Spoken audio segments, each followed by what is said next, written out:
Well, in our last episode, we contemplated the idea that the decision to move the next three Sydney Grand Finals was a new low for the league, and I think we've probably been topped after the events of the Melbourne Derby on Saturday night. Welcome to the A-League Couch Critics. I'm Brad. I'm joined by my co-host Sogg. Thanks for joining us for this quick episode. Obviously, unless you've been living under a rock for the past 12 to 18 hours, you might have heard of the disgraceful scenes that happened down at Amy Park in Melbourne, which ultimately saw the game called off after about 21 minutes. Pretty shocking scenes. Samuel, mate, I don't think either of us were watching it at the time, but what did you make of it all? Yeah, the footage is disgusting, isn't it? It's got to be one of the worst things I think we've ever seen in Australian football. Like at any level, it's absolutely horrid. The footage just it doesn't lie. I mean, it's hard not to feel just pretty angry at what's kind of gone on. Yeah. We had seen some pretty peaceful protests in the past couple of days. Obviously, at least most of the supporter bases had spoken about walking out of the games in the 20th minute. We saw Newcastle v Brisbane Friday night. They did that. Wellington v Adelaide, Sydney FC v Central Coast. They all did that. They all pulled the same party line that the active support were going along with. And it seemed in the Melbourne Derby, both Melbourne teams wanted to take it a bit extra with throwing a few flares onto the field. And obviously, with what happened at the Melbourne Victory supporters end, it just went way over the top. Tommy Glover being struck by a metal bucket, just unacceptable behaviour, and hundreds of Melbourne Victory fans storming the field. It's news that's making international headlines for all the wrong reason, which is you can't believe compared to 2 weeks ago, we're making international headlines for all the good reasons, our fans. And yeah, it's very disappointing. It's taken the attention away from why we were all protesting in the beginning about these next three grand finals in Sydney. Yeah, there's huge things, isn't it? I mean, there's just it blows your mind to think 2 weeks ago we were playing against Argentina. Thousands of people turned up to watch the Socceroos. There's a great feel about Australian football. There's a great feel about coming back to the A-Leagues. Then there's this horrible APL decision that, like rightly so, people are annoyed about. Yeah. And, maybe we question, was it right to be this angry? And then you just see what happens last night. Victory fans. I don't even know if we should call them Victory fans, to be honest. I don't think they're football fans. I think they're just downright idiots. But unfortunately, they come from the Victory Bay, and so that's how they're labelled. Well, we're not talking about a handful. Like, we're not talking about 3 or 4 fans. We're talking about 100, 150 people that stormed the field. I mean, yeah. When do you have to, as a club, stand up and say, "Hang on, these were our fans, and you know what? They're all a bunch of flogs." Because I think there is an element that, yeah, they are football fans, but they're the football fans we don't want anything to do with in this country. This is the kind of thing. I think. Oh, sorry, go on. I think rightly, like Victory actually have come out and made a statement and said this is not on, and they've been shown a show cause notice by the FFA or the FA, and they said they're going to comply with it 100%. I think they need to. So you're right. I think it's not just 3 or 4 people. It's a massive bunch. Anyone who's run on to the pitch really deserves a ban. And I think more than ban. I think we're looking at probably some potential jail. You don't want to contempt court, any kind of thing coming forward, but I think there's some assault charges that should be pressed against. Absolutely, go through the bucket and people throwing flares. And actually, this is where I wanted to get to. Is just the whole throwing of flares thing is outrageous to me. We saw a heap of people really annoyed during the World Cup live sites because flares were being thrown. And so there's been this constant, flares create this cool atmosphere. They're great. Light a flare, keep it safe. And then as soon as people start throwing them, lobbing them up into crowds, like it's so disappointing. It's so dangerous. Like, not only is it a projectile, it's on fire. People have popped them in the face. And it's this a flare being thrown onto the field at a player, like it's disgusting. And everything that goes on after that, Tom Glover, whatever, the flare being thrown on in the first place is the issue. Like if we can't, like they really have to. I don't know how we keep letting fans get in. Like, stop checking just people with bags. Check every person who goes through the gate in the active support areas for flares. Like it's ridiculous that it's gotten to this level.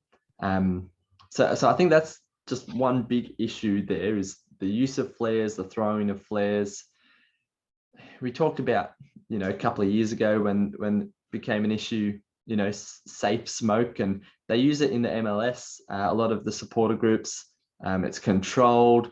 It still gets the atmosphere, still looks great, but it's way safer and it's in a controlled environment. So I think that's one thing the A-League just has to look into. Like, if clubs can provide it in a safe way so that nobody has to bring in these flares, that's great. But anyway, I think that's like this little kind of side issue that really kind of bubbled everything else over the top. It's just, it's a bit stupid. Yeah, for sure. And I think we're probably going to acknowledge that the people storming the field is a very separate incident to why we were protesting. I think there was a certain element of these Victory fans that were there right from the start, looking to cause trouble, and I think the flare being thrown back at them was the trigger for them. I don't think they had anything to do with the peaceful protests that we've been making about the grand finals in Sydney in the next 3 years. And I think it'll kind of tarnish any other kind of peaceful process we make today. Today being Sunday as we record, I mean, Western United have already protested the game right from the kickoff. They didn't even turn. Sorry, no. And then we've got MacArthur up next, so the same joke for that one applies as well. But for me, I feel like it's really taken the eyes away from the reason we were protesting in the beginning. And it's very interesting too. The APL still haven't come out and said anything really since they announced the grand finals in Sydney. I mean, the FA and James Johnson, rightly so, came out on Sunday and said, we're going to throw the book at these people. We're going to throw the book at, I think, the club as well. I think, you got to let the water cool down a little bit and give it a day or two and get a few show cause notices and a few people charged before you really say, hey, Melbourne Victory, I think it's probably going to be a forfeit loss for them. I think it'll be a 3-0 win awarded to City. Will points be lost? I don't know. Will games be played behind closed doors? Who knows? But I think the book's going to be thrown at them. But it's still a bit disappointing we haven't heard from the APL for almost a week now.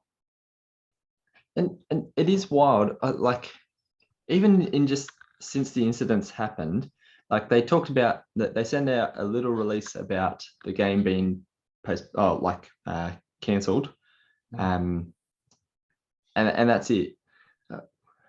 And it's one of those disappointing things again where actually the media is the one who's setting the story instead of us controlling the story. The chance was there to actually come out really strong straight away and say, no, this is not on. We are really disappointed. This sucks. And we're not okay with it. And we're going to investigate and we're going to make sure this doesn't happen. This does not represent all of football and all of the A-leagues. This is an isolated, control the story, put it out there, because we know what Channel 9 and Channel 7 and, the rest of the world is going to say. It's not going to be pretty. And we need to have some voice in there. And the fact that the APL has just been dead silent, made their decision, stuck to it. That's that. And just this domino effect, it's been an absolute disaster for Australian football. And I think I spoke to you before we started the pod as well. OSM, original Melbourne style. Jeez, what a name. I think there's a few leadership issues with them, because they released a statement on Sunday saying, condemn the fans, all the people that stormed the field, rightly so, but said, we're sorry to our fans, and that was about it. And I thought, well, I think you're going to be more sorry than just the fans. You're going to be thinking about Tom Glover, the referee, the Channel 10 guy that got struck, Yeah. The City fans, the A-League fans who you embarrassed, and football fans in this country as a whole who you've embarrassed on a international level. I mean, let's be clear. These few fans do not represent the values and the views of Melbourne Victory as a whole, and the A-League fans as a whole. Yeah. But I'd like to see some stronger leadership, and I'd wish I could say this is a bit out of character for him. But remember the whole stuff with Josh Cavallo and the homophobic chants that were labelled at him last season, I think. And their release that came out was pretty soft as well. I don't know. The North Terrace disbanded. OSM is here. I don't know. It's not looking good for him. Yeah, and look, to be honest, I think that it has to be strong, and it has to be strong on Victory. I reckon you just the active support bays are just boom. They're just not sold. You don't get tickets. Like, you can't sit there. It's completely sectioned off. Like, I think it's hard because they can go buy tickets elsewhere in the stadium, and I think you might have to look at stadium closure for a couple of games. Like, I don't know. I don't know. This is an issue for the FA, and it's going to be very. That'd be really disappointing to have games played behind closed doors for Victory, but like you're saying, like, it could be the only thing. You know, I think maybe the only rational thing to do is kick Melbourne Victory out of the competition altogether and replace them with South Melbourne, right? I don't know if we win there. I think that's a lose-lose. No, but in all seriousness, like, that we talked about it just before. I think maybe they do. It's a postponed. It's not just a postponed game. I think they forfeit the game. They lose the points from this round. I think there could be further point deduction. I think it's probably fair, actually, because we need to make a statement. This is the first time something like this has ever happened in the A-League, where fans have run onto the pitch, assaulted a player. I think it needs to be shown straight up, like, you know, whether it's 10 points, 15 points, hit them hard, because it hurts the, you know, we're talking about 150, you know, maybe 150 Victory fans who run onto the pitch. It's a club with over 20,000 members, so it's still it's an absolute minority, and yet, like, they hurt the rest of the club. The club has to feel it. It needs to be made an example of, so that in the future, no one even, like, it just can't happen again.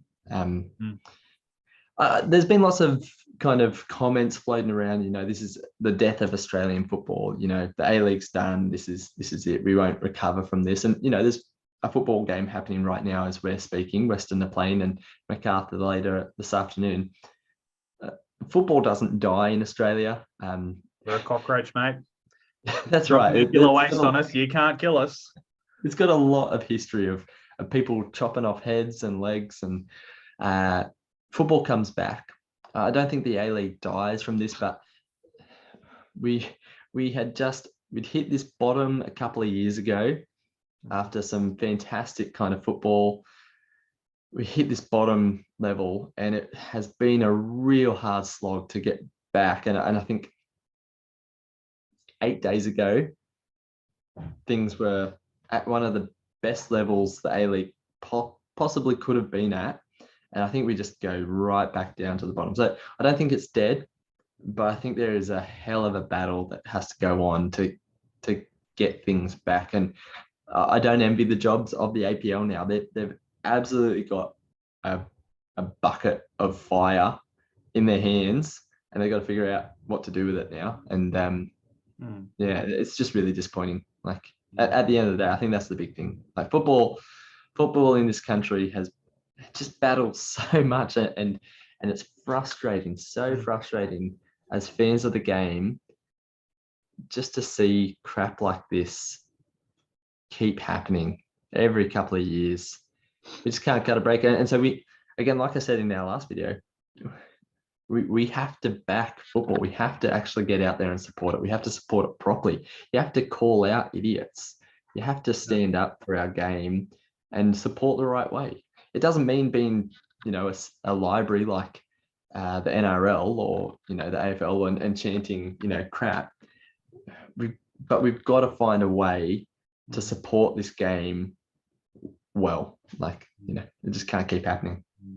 I think the past couple of years have been a struggle, obviously, with COVID. And that's nothing we can help. We can only do our best. But the past week, we've really shot ourselves in the foot. We were really building in the lead up to the World Cup. We saw some much improved crowds, and the Sydney Derby was just electric. I mean, I know there was a bit of a beat up in the media about some graffiti on a bridge, but I mean, whatever. But the past week, the grand final decision just didn't go down well with the fans, and just having those protests, and then obviously what happened in Melbourne. It's I think it hurts more because this is just us doing it. Like, we've shot ourselves in the foot. I think in the past couple of years with COVID, can't do much about a pandemic. But then there was some other stuff I guess we could have avoided. But the past week has just been crap, really crap. But I'll be there. After some thinking, I'll definitely be there on New Year's Day. Wanderers v Macarthur. I know some people will be protesting the game, and I understand those decisions, and I accept. If that's what you have to do, that's what you have to do, and I respect that. But for myself, living 3 hours away from games and having some extensive time off work, I want to make the most of it and get to some games, and not have to travel back to Bathurst in one night. I can actually stay in Sydney. I can go to a few games. Yeah. And so I'm going to make the most of it.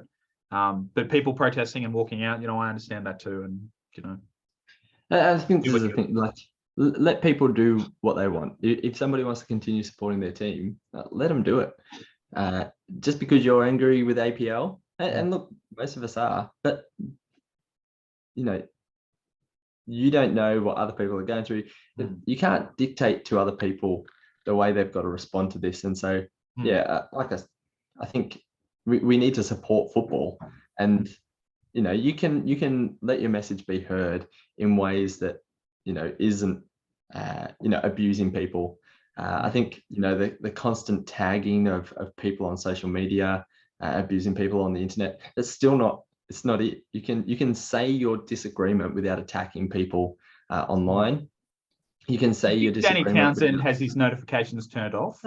Absolutely, yeah. Like, I doubt the bloke uses Twitter anymore. Yeah. To be honest, like, it's definitely finished for him. So I just think that's the disappointing thing. We have a responsibility, yes, to let people know how we feel, but that can't be at the expense of actual humans who are out there. I think that's the most disappointing thing. At the center of all of this is there are human beings out on that pitch that were abused, and it's just not on.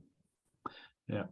Anyway, I think we've said enough on the fiasco of Melbourne Victory and everything related to the APL in the past week. So thanks for sticking with us, if you stick with us so far, and if you have, please give us a like, subscribe, and let us know what you thought about it all in the comments. Really appreciate the love on the last video. Over 1,000 views, man. We're making real ingrain. Thank the APL for bringing us back, eh? Yeah. Anyway, we'll still be pumping out more videos. I think this time of the year, with a lot of spare time, I think we'll be pumping out a few more videos. So keep loving football in Australia. Keep loving your A-League team. Keep calling out the people that made these decisions in the APL, with respect, of course. And we'll see you in the next video. So, yeah.